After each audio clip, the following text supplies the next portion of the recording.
Agora, uma coisa muito curiosa é que o Hitler teve duas fontes de racismo, que na realidade vão chegar nos mesmos objetivos. O Hitler teve a fonte dita racionalista, cientificista, de Darwin e de Marx, e ele teve também uma fonte esotérica, gnóstica.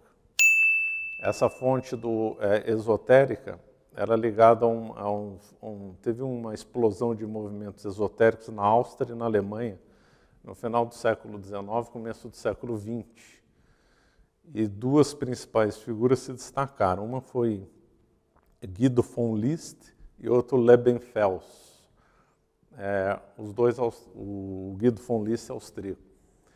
O Guido von List, então, era ligado então a um racismo esotérico. No delírio dessa turma, eles imaginavam que tinha tido um continente chamado, tem vários nomes, Antártida não, é Atlântida, Hiperbórea e outros. O nome adotado pela turma do Hitler era Hiperbórea. Seria um lugar onde hoje estaria a Groenlândia.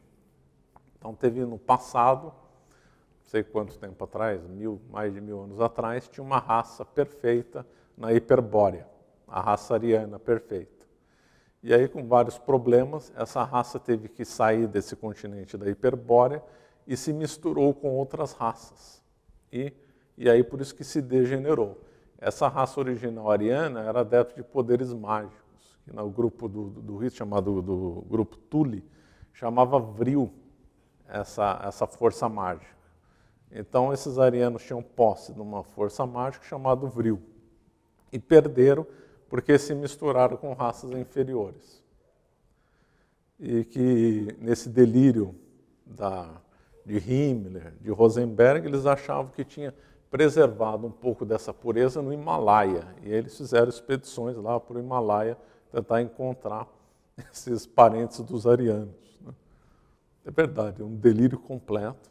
E aí e o Hitler acreditou nessa história, muitos alemães acreditaram. Então nós tínhamos aí um viés de esotérico para o racismo. Quem? Pode ser. Esse mito vem da Grécia. A Grécia falava em Thule, né? Thule era a capital dessa Hiperbórea. Na Grécia o mito de Atlântida é muito parecido com esse. Do Horizonte Perdido deve ter, porque o Horizonte Perdido qual que é? Do Xanadu? Shambhala? Shangri-La, talvez tenha. Mas não é uma raça, é um lugar, né? Mas tem essa mágica lá. Sim, eles achavam que tinha um lugar no Tibete que tinha mágica. As pessoas não envelhecem. Então, nesse turma, o pessoal era como deuses, como anjos, não envelheciam. E para entrar no grupo Thule, que era uma sociedade secreta, tinha que provar a pureza da raça. Então, só podia ser pessoas puras que podiam entrar na Thule. E a Thule, o que ela previa, então? Previa, então, o nacionalsocialismo, né? O nazismo nasceu da Thule. Então, previa isso mesmo, o extermínio das raças inferiores e o domínio dos arianos sobre o mundo para criar um novo homem e voltar a ter os poderes da antiga Hiperbórea. O que é curioso desse veio esotérico é que ele é muito parecido com o veio racionalista do Darwin, né? É muito curioso. Os dois veios vão dando o mesmo objetivo, criar uma humanidade nova, um mundo novo, só que um é um veio gnóstico e outro é o veio racionalista. Muito interessante. Aí, como o professor Orlando sempre final, quando um junta com o outro, produz faísca. Né? Uma das razões, não a única, né, da Segunda Guerra, foi esse veio racista do Hitler, né, e do nacionalsocialismo, que queria, então, impor esse modelo para o mundo.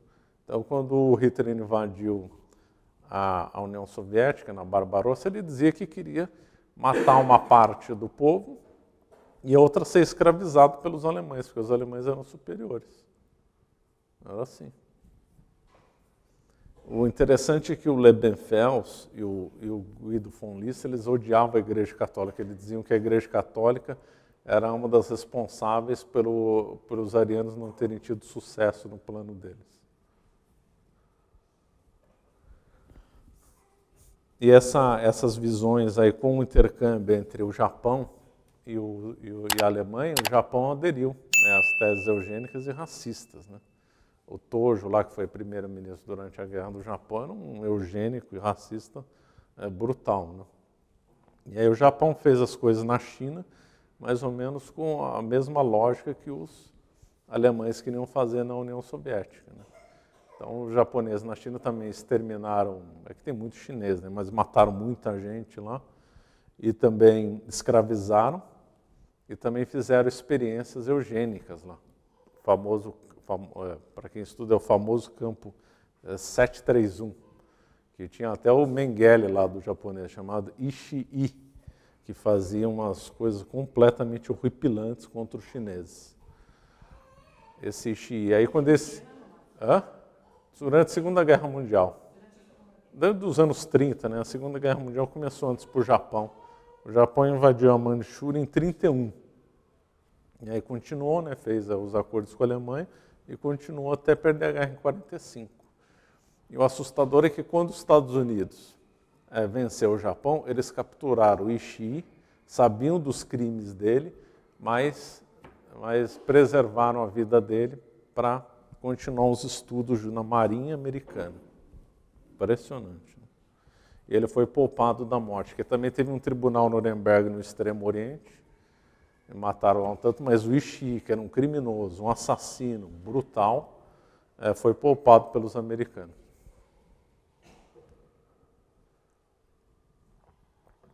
Na Segunda Guerra Mundial, acho que o único exército que não era racista era o exército brasileiro. Os americanos eram totalmente racistas, né? Eles, os negros no exército americano tinham que comer separado dos brancos. Os negros tinham um limite para ascender, até o grau de oficial eles não conseguiam avançar muito. As atividades mais nobres para os negros eram vetadas. Eles não podiam ser aviadores, por exemplo. Só no finalzinho da guerra teve um esquadrão negro aviador. E aí tem uma história militar muito interessante nos Estados Unidos, tem a ver com o brasileiro também. Os Estados Unidos estavam fazendo umas coisas de mergulho, né, umas técnicas avançadas de mergulho, e um brasileiro foi, né, no intercâmbio que teve entre Brasil e Estados Unidos durante a guerra. E durante essa equipe de mergulho tinha um negro só entre esse grupo, que tinha americano e um brasileiro. Esse negro ficava isolado. O único amigo que esse negro tinha era o brasileiro. Era brasileiro. Eles comentavam, né, que achavam estranho. Achava. Dentro do mesmo batalhão havia negros e brancos.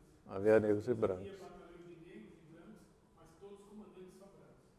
E eles comentavam como é que no Brasil vocês lutam lado a lado negros e brancos. E o Brasil sofreu discriminação dos americanos lá.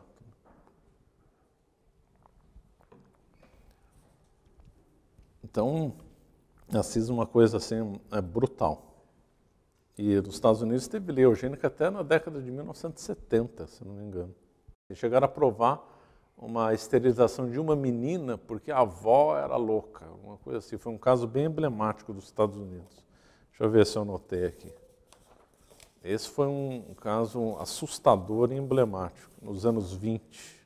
A Suprema Corte dos Estados Unidos decretou a esterilização compulsória de uma menina de 3 anos de idade sob o argumento de que 3 gerações de imbecis era mais do que suficiente para justificar essa ação, incluindo nessa linguagem a menor, sua avó, sua mãe e sua avó. A brutalidade. A fundadora do feminismo moderno era uma eugenista fanática, a Margaret Sanger.